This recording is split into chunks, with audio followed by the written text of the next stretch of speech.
Movie start होती है Valentine's day के साथ। हमें एक आदमी दिखाया जाता है जो किसी लड़की के साथ एक रेस्टोरेंट में डेट पर आया था और उस आदमी की अभी कुछ दिन पहले ही डाइवोर्स हुई थी। उस आदमी की एक बेटी सैंडी भी होती है जो ऑलमोस्ट उसी लड़की की एज की है जो उसके सामने बैठी थी। वो पूरा टाइम अपने अमीर होने की ही बातें कर रहा होता है जिससे वो लड़की भी तंग आ जाती है। वो वॉशरूम का बहाना बनाकर उससे पीछे छुड़ाकर वहाँ से चली जाती है। उसके जाते ही वो अपना फोन चेक करता है जिस पर सैंडी की 12 मिस कॉल आई होती है, लेकिन वो उसे इग्नोर कर देता है और तब सैंडी खुद ही वहाँ पर पहुँच जाती है। वो सैंडी को कहता है कि वो एक बिजनेस मीटिंग में आया है, लेकिन असल में सैंडी उसे चेक करने नहीं आई होती। वो बहुत ही ज्यादा घबराई होती है। वो बहुत परेशान लगती है और उसे होना भी चाहिए था क्योंकि डाइवोर्स की वजह से वो अपने फादर से बहुत नाराज थी, जिस पर वो क्यूपिड को ऑर्डर दे देती है। लेकिन अब वो अपने डिसीजन पर बहुत पछता रही होती है क्योंकि क्यूपिड ने उसकी मदर के साथ साथ उसके सारे फ्रेंड्स को भी मार दिया। उसके फादर के सुनकर गुस्से से उसे बाहर ले जाती है। बाहर उसे वही लड़की मिलती है जो उसके साथ डेट पर आई। वो वहाँ से जा रही होती है, लेकिन इससे पहले वो जाती आसमान से एक एरो आता है और सीधा उसकी आंख में आकर लग जाता है और वो वहीं मर जाती है। वो देखते हैं तो आसमान में क्यूपिड उड़ रहा होता है। उससे जान बचाकर वो जंगल की तरफ भागते हैं। जंगल में पहुंचकर वो सोचते हैं कि शायद वो क्यूपिड से बच गए हैं, लेकिन इतनी ही देर में क्यूपिड वहाँ पर पहुंच जाता है। वो पहले तो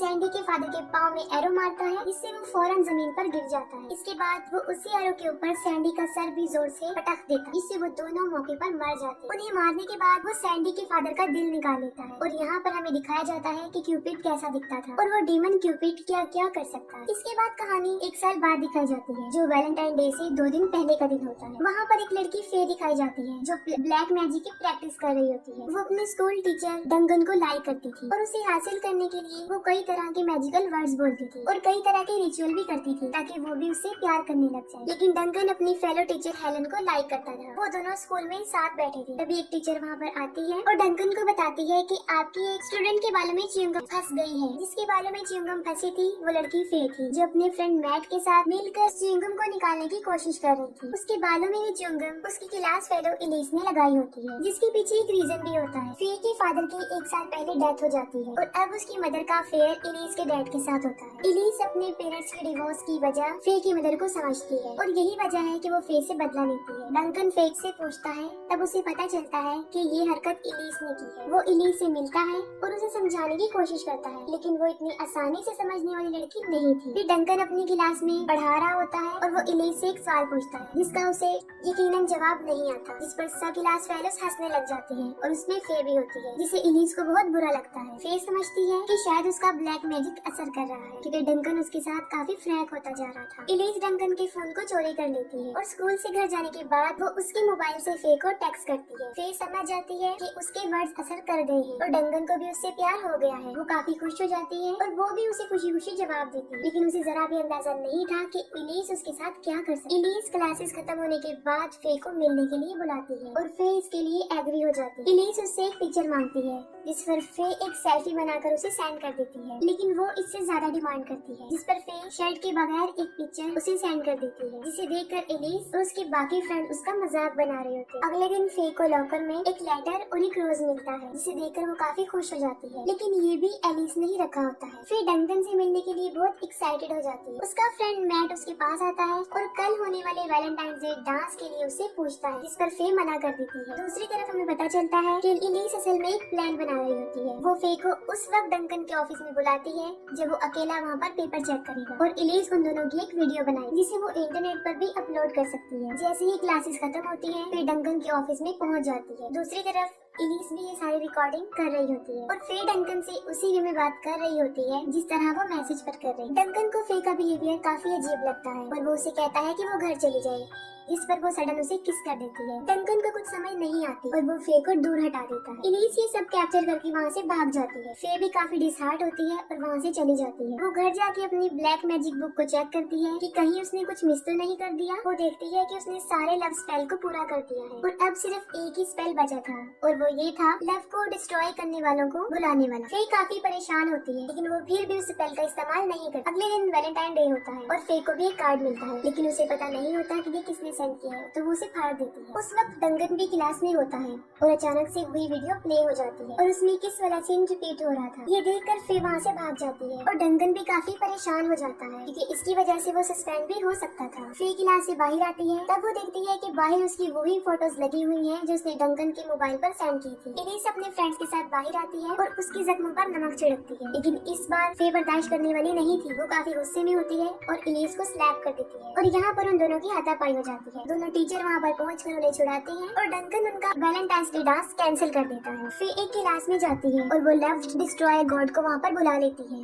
गॉड ऑफ डेथ उससे पूछता है कि उसे यहाँ पर क्यों बुलाया गया है। फे उसे कहती है कि वो पूरे स्कूल से प्यार को खत्म कर दे। वो उसकी विश को सुन लेता है और कहता है कि वैलेंटाइन डे खत्म होते ही यहाँ से प्यार मिटना शुरू हो जाएगा, लेकिन फे उसे कहती है कि वो हमेशा के लिए यहाँ से प्यार को खत्म करना चाहती है। वो उससे पूछता है कि क्या वो इसकी कॉन्सिक्वेंसेस जानती है, जिस पर वो झूठ बोल देती है और कहती है हाँ, क्योंकि उसे कुछ भी पता नहीं होता। वो उसकी विश पूरी कर देता है और वहाँ से गायब हो जाता है। इलीस और फे को प्रिंसिपल ऑफिस में बुलाया जाता है और प्रिंसिपल उन्हें पनिशमेंट देता है। उन्हें कैंसिल हुए वैलेंटाइंस डे वाले डांस की डेकोरेशन को उतारना था। मिस हेलन उन्हें डांसिंग हॉल में लेकर जाती है, लेकिन वहाँ पर उनकी एक फ्रेंड मिस थी। उस वक्त वो वॉशरूम में होती है और तब वहाँ पर क्यूपिड भी पहुँच जाता है। उसे वहाँ पर कुछ आवाज सुनाई देती है और वो कान लगाकर सुनती है। तभी क्यूपिड अपना एरो छोड़ देता है और वो सीधा उसके कान पर आकर लगता है। वो चिल्लाते हुए वहाँ से भागती है, लेकिन क्यूपिड उसे पकड़ लेता है और उसकी बॉडी पर से हार्ट शेप में स्किन को उतार लेता है। दूसरी तरफ वो सब डांस हॉल में पहुँच जाते हैं और उनके साथ मैट भी होता है, जो कि फे की हेल्प के लिए वहाँ पर मौजूद था। वहाँ पर उन्हें रखे हुए कुछ हार्ट शेप कुकीज नजर आते हैं, जिनको वो खा लेते हैं और उनका टेस्ट उन्हें चिकन जैसा महसूस होता है। इलीस के पास उसके बॉयफ्रेंड की कॉल आती है, जो कि स्कूल के बाहर खड़ा उसका वेट कर रहा होता है, उसे लेने आया होता है। इलीस मिस हेलन के मना करने के बावजूद भी वहाँ से चली जाती है। तब फौरन वो टीचर प्रिंसिपल को आकर ये सब कुछ बता देती है। प्रिंसिपल उसे कहता है कि वो रुक जाए, लेकिन वो जल्दी से बाहर आकर कार में बैठ जाती है। वो सोच रही थी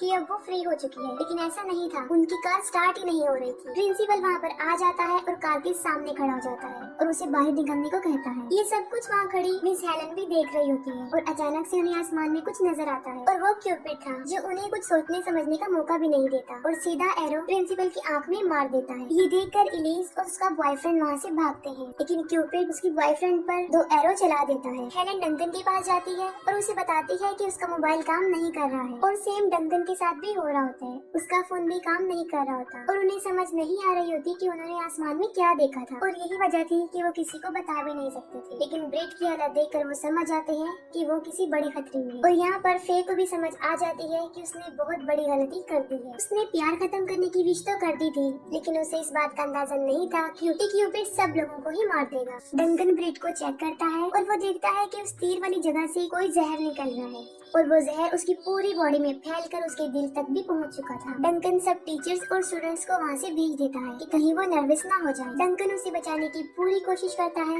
लेकिन नाकाम हो जाता है और ब्रिट वहीं पर मर जाता है। दूसरी तरफ वो सब डांस हॉल में पहुँच जाते हैं और वो देखते हैं स्क्रीन पर एक अजीब चीज कि वहाँ पर किसी का दिल तेजी से धड़क रहा है।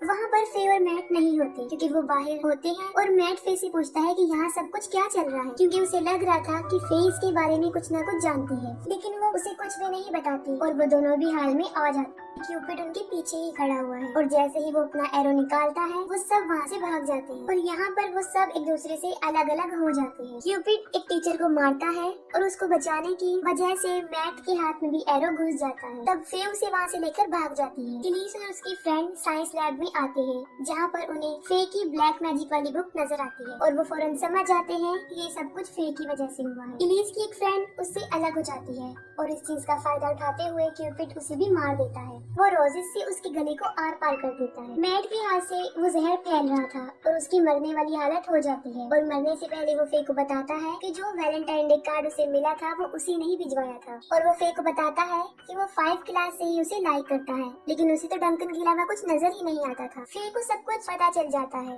और वो उसे कहती है कि वो उसके छोटे भाई जैसा है। फिर उन लोगों को लीना की बॉडी मिलती है और वो समझ जाते हैं कि वो हार्ड कुकीज किस चीज के बने हुए थे। इतनी देर में डंकन और हेलन भी वहाँ पर पहुँच जाते हैं और वो मैट का हाथ देकर बताते हैं कि मैं इसे बचा सकता हूँ। वो सब साइंस लैब में जाते हैं, जहाँ इलीस उन लोगों को बता देती है कि ये सब किया धरा फे का है। तब फे भी इस बात को एक्सेप्ट कर लेती है कि उसने ब्लैक मैजिक का यूज करके ही क्यूपिड यानी गॉड ऑफ डेथ को बुलाया है और अब जो मैट मरने वाला है उसकी वजह भी फे ही है। इलीस और उसकी फ्रेंड अपनी बाकी दोनों फ्रेंड्स को ढूंढने के लिए वहाँ से चली जाती है। डंकन मैट को बचाने के लिए उसका हाथ काटने का फैसला लेता है ताकि वो जहर फैलता हुआ उसके दिल की तरफ ना चला जाए। उधर इलीस और उसका फ्रेंड डांस हॉल में पहुंचते हैं, वहाँ क्यूपिड उन पर हमला कर देता है। एलिस अपने फ्रेंड को वहाँ पर छोड़कर भाग जाती है और क्यूपिड उसे जान से मार देता है। डंकन मैट का हाथ काट के उसे बचा लेता है और फिर यहाँ पर खुद को एक्सपोज करती है कि कैसे वो ब्लैक मैजिक का यूज करके ताकि डंकन भी उससे प्यार करने लग जाए। डंकन इस सब की परवाह किए बगैर उसे पूछता है कि अब क्यूपिड को कैसे रोका जा सकता है। फिर उसे बताती है कि उसे रोका नहीं जा सकता, वैलेंटाइन डे खत्म होते ही वो वहाँ से चला जाएगा। डंकन देखता है कि वैलेंटाइन डे खत्म होने में सिर्फ 10 मिनट रह गए थे और अपनी जान बचाने के लिए उन्हें किसी तरह 10 मिनट तक खुद को छुपा कर रखना था, सेव रखना। लेकिन ये एक मुश्किल काम था।